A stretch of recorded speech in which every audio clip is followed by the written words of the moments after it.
బాలకృష్ణ గారితో మొన్న ఒక పరిచయం జరిగింది, విజయ్ దేవరకొండ గారితో మొన్న ఒక పరిచయం జరిగింది, అల్లు అర్జున్ గారితో ఇంకో పరిచయం జరిగింది. వీళ్ళు తప్ప నేను ఇంకెవరితో చేశాను?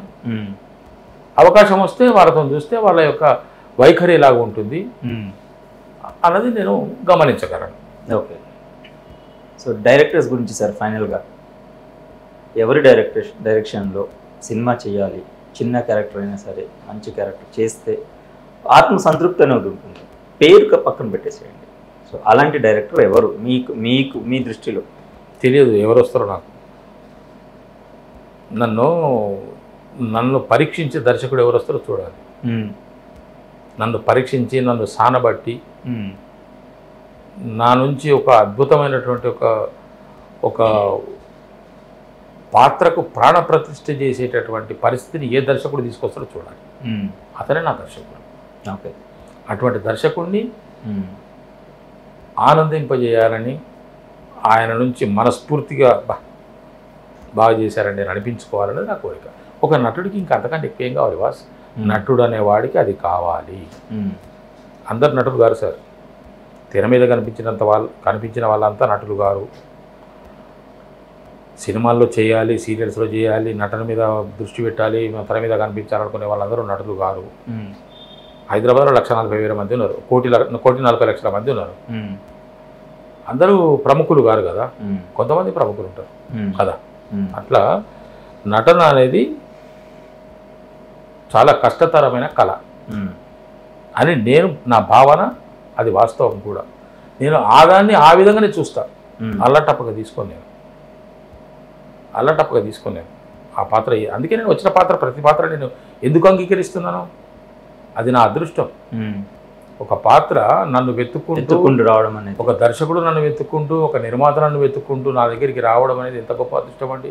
అది ఆలోచించాలి కదా, నేను దాన్ని గౌరవించాలి కదా. ఆ గౌరవమే నాకు ఒక మెట్టు. దాన్ని గౌరవిస్తే ఇంకో మెట్టు నాకు దొరుకుతుంది. కాబట్టి I'm very very happy. So present ఉన్నంత వరకు హ్యాపీగా వెళ్ళిపోతుంది. More than happy. సో పలానా డైరెక్షన్లో చెయ్యాలి. అందరు దర్శకులు నాకు కావాల్సిన వాళ్ళే. ఏ దర్శకుడు నన్ను ఆ విధంగా తీసుకెళ్తాడో చూద్దామని ఎదురు చూపుల్లో ఉన్నారు. సూపర్ సార్, చాలా బాగుంది మీరు ఇంటర్వ్యూ చేస్తే. హార్ట్ టచింగ్గా ఉంది. Thank you. అండ్ వాస్తవంగా కఠోరమైన నిజాలు ఉంటాయి నా దగ్గర. మాటలు కఠినంగా ఉంటాయి. అందుకే నాకు ఎవరి దగ్గరగా ఉండరు. ఎవరి దగ్గర లేకపోయినా పర్వాలేదు నాకు. కానీ నేను అబద్ధాన్ని నేను మసిపూసి ఇంకేదో చెప్పేసి నిన్ను సంతృప్తి పరచాలనేటువంటి అభిప్రాయం నాకు ఉండదు. అటువంటి అవసరం నాకు లేదు. నిజంగా మాట్లాడితేనే, నిజాయితీగా ఉంటేనే మనిషి ఉల్లాసంగా ఉండగలుగుతాడు, ఉత్సాహంగా ఉండగలుగుతాడు, దేవుని ఆశీర్వాదం పొందగలుగుతాడు.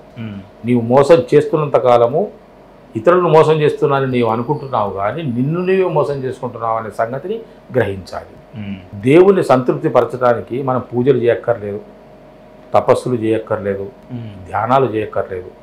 సాటి మనిషితో సత్శీలంగా ప్రవర్తిస్తే చాలు, సత్ప్రవర్తనతో ఉంటే చాలు, సత్యం పలికితే చాలు. దేవుడు సంతృప్తి పడడానికి ఇవన్నీ పూజలు, ఇవన్నీ పుష్పాలు, ఇవన్నీ అర్చనలు, ఇవన్నీ హోమాలు, యజ్ఞాలు, యాగాలు, ఇవన్నీ దేవునికి ఇవే. దేవునికి కావాల్సిన ఇవే. పొరుగువాడిని ప్రేమించు, లేనివాడికి ఇవ్వు, మనసు కష్టపెట్టుకోకు, ఇంకొన్ని కష్టపెట్టకు అనేటివి దేవుని యొక్క సూక్తులు అని నాకు అనిపిస్తున్నది. నాకెవరు చెప్పలేదు సార్, నాకు అనిపిస్తున్నది, నేను నీకు చెప్పేస్తున్నాను అంతే.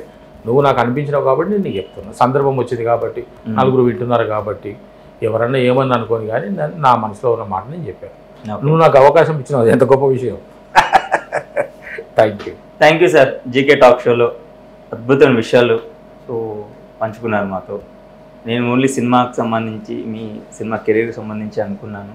సో అంతకు మించి పరిధి దాటినా కూడా చాలా మంచి విషయాలు, అందరికి ఉపయోగపడే విషయాలు చెప్పారు. Thank you so much.